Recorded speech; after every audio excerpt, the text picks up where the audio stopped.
Hola a todos. Hoy analizaremos una sentencia fundamental en la historia reciente de Europa. Se trata del caso Erri Batasuna y Batasuna contra España. El 30 de junio del 2009, el Tribunal Europeo de Derechos Humanos dictó sentencia sobre una de las preguntas más complejas para una democracia. ¿Puede una democracia defenderse prohibiendo un partido político? El origen del caso está en España. El 27 de junio de 2002, el Parlamento español aprobó la Ley Orgánica de Partidos Políticos, la LOP.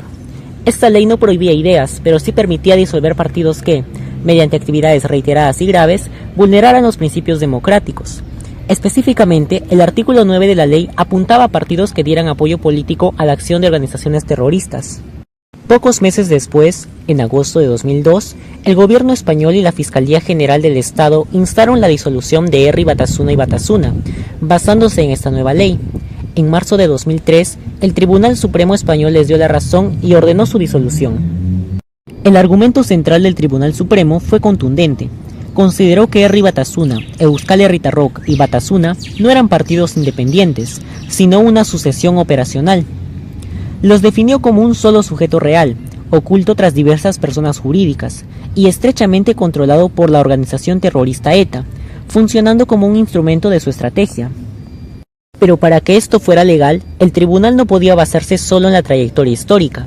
Necesitaba pruebas de actos graves cometidos después de la entrada en vigor de la ley. Entonces, ¿cuáles fueron exactamente esas pruebas que justificaron una medida tan drástica? Y esa es la pregunta clave. El Tribunal Supremo listó una serie de hechos ocurridos en el año 2002. Estos se agrupan en dos categorías, apoyo tácito y apoyo explícito. El apoyo tácito se refirió a lo que el tribunal llamó una ambigüedad calculada. El hecho más notorio fue la negativa del partido a condenar el atentado terrorista de ETA en Santa Pola, el 4 de agosto de 2002, donde murieron 2 personas. El portavoz de Batasuna calificó el atentado como una consecuencia dolorosa del conflicto político y acusó al presidente español de ser el principal responsable.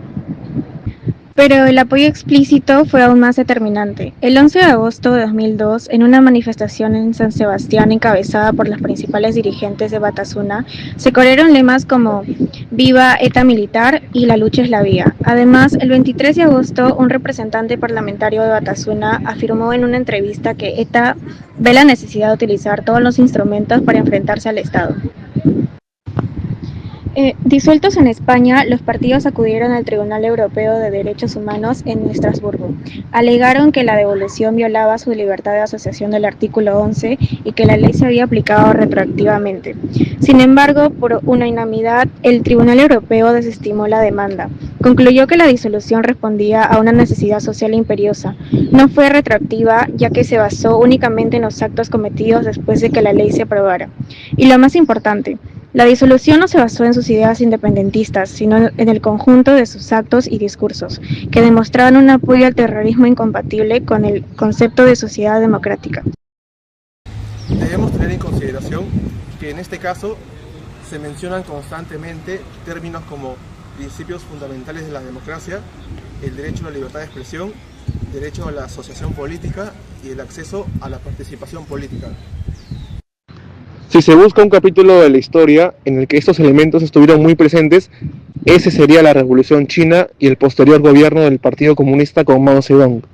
Sin embargo, aunque existan características en común entre la eliminación de disidencias políticas por parte de Mao y la disolución de Batasuna y Erri Batasuna en España, sus motivaciones y formas fueron totalmente diferentes. Por un lado, el Partido Comunista Chino se posicionó como fuerza gobernante y autoritaria tras una guerra sangrienta contra el Kuomintang.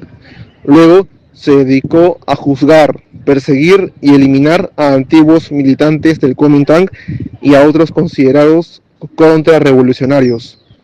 Al buscar colocarse como único partido y desarrollar sus planes sin obstáculos, el PSC vulneró derechos propios de una sociedad democrática basada en el pluralismo, como la libre opinión, asociación y participación política, recurriendo a la violencia y a juicios arreglados.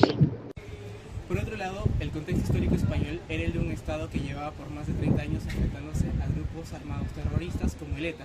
Esta organización surgió durante la dictadura franquista y buscaba desarrollar sus aspiraciones nacionalistas mediante la violencia.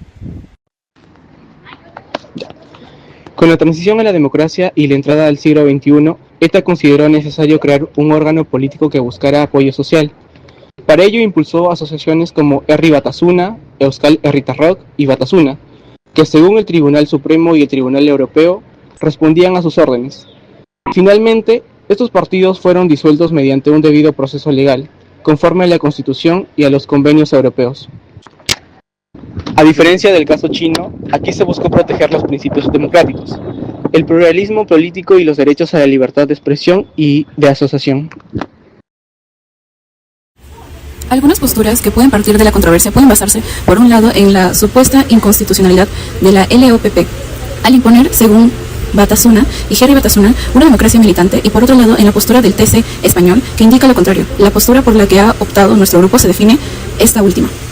Pues aunque la Constitución española de 1978, la cual estuvo vigente durante la resolución de la controversia, rechazaba el separatismo y movimientos independentistas de forma implícita en su artículo 2, no le imposibilitaron la inscripción en el registro de partidos políticos. Esto demuestra que España no fue una democracia militante que exigiera la alineación rígida de la Constitución. Caso contrario ocurre en Perú, pues la existencia de Batasuna y Herri Batasuna ni siquiera pudo haber sido posible al ser partidos construidos sobre bases que defienden la independencia del País Vasco mediante métodos revolucionarios. Este escenario se encuentra comprendido en la legislación peruana y se condena de formas constitucionales como en el artículo 43 y mediante legislaciones como en la Ley de Partidos Políticos 28094 y el artículo 325 del Código Penal. Asimismo, el TC en el año 2006 interpretó que el Perú es una democracia militante, por lo que cualquier partido cuya ideología vulnere en menor o mayor medida a la Constitución sería declarada inconstitucional. Por lo tanto, vemos que, aunque por caminos distintos, tanto el sistema europeo, en el caso de Batasuna, como el sistema peruano, llega a una conclusión similar. Las libertades democráticas son amplias, pero no incluyen el derecho a destruir el propio sistema que los otorga.